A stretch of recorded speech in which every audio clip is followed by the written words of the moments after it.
All right, team, welcome. For this explainer, we're going to go all the way back to square one. We're going to really understand what's happening under the hood when we run what is probably the most famous command in all of Python. Oh, and just a quick heads up before we dive in. We are using some AI assistants to help boil down our engineering notes for these slides. The whole point is to keep things super clear and focused. So think of it as a learning tool, not, AI slop. Okay, let's get into it. So here it is. The first line of code so many of us ever write. But don't let its simplicity fool you. This isn't just a command. It's a complete grammatically correct sentence, and every single part of it has a precise meaning that the Python interpreter needs to understand to do its job. First up, the word print. Now, this isn't just any old word. It's the name of a built-in function. You can think of a function as a verb, a predefined action that Python already knows how to do. It's one specific task: to get something to show up on your screen. Next, you've got the parentheses. These little guys are the trigger. They are the specific syntax that says, hey Python, that function named print, I want you to run it, right now. They also act as a little container for any info the function might need to actually get the job done. And what are we putting inside that container? Well, that's called an argument. It's the information we pass to the function. In this case, we're literally handing the print function the exact piece of text we want it to work with, the text "Hello World." And finally, and this is so important, we have the single quotes.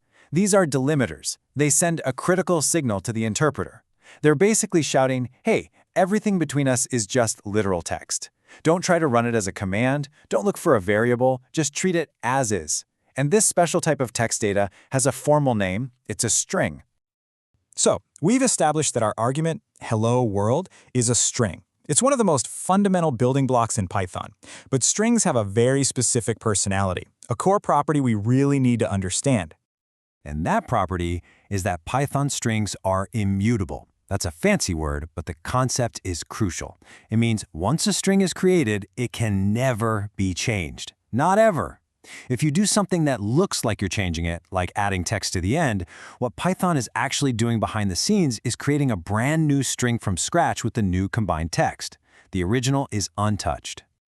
Okay, so we've taken the command apart piece by piece. We get the grammar. But what about the journey? What actually happens in those few milliseconds after you type python hello.py in your terminal and you smack that enter key? It's this really precise 6-step dance. First, your shell gets the command. It uses something called the path variable, think of it like a digital address book, to find where the Python program lives. Once it finds it, the Python interpreter wakes up and loads your hello.py script into memory. And then, here's the key step. The parser scans your code to make sure it's grammatically correct. If and only if it passes that check, does the code actually get executed. The print function gets called, it sends your string to something called standard output, and boom, it pops up on your screen. Now, that whole process is what we call the happy path. It works beautifully as long as our syntax is perfect. But that syntax check in step 4, it's a very strict gatekeeper. So what happens when we inevitably make a little typo? Because let's be real, it's going to happen. We're all human. We're going to write code that the parser just can't make sense of. Maybe we, forget the closing quote on our string. What then? We get this, the infamous traceback. Now, if you're new to this block of red text can feel, well, kind of hostile, like the computer is yelling at you. But we have to reframe that. This is not an attack. This is a highly structured, incredibly detailed report from the Python parser telling you exactly where it got confused and why. So the most crucial skill is learning to read it, because it's giving you every clue you need to solve the mystery. It tells you the file name, the exact line number, it even shows you the line of code itself. And my favorite part, this little caret symbol, often points to the exact spot where the parser just threw its hands up and said, I give up. Finally, it tells you the error type, in this case, a syntax error, which tells you the problem is with the grammar. This isn't failure, you guys. This is high-quality, actionable feedback. And that idea right there brings us to maybe the single most important takeaway from this whole thing. It's a shift in mindset that, I promise you, will make you a much more effective and probably happier developer. You have to fundamentally reframe how you think about errors.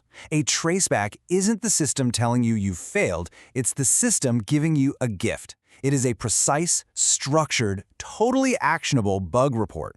The interpreter is literally giving you the best, most specific feedback it possibly can to help you fix the problem.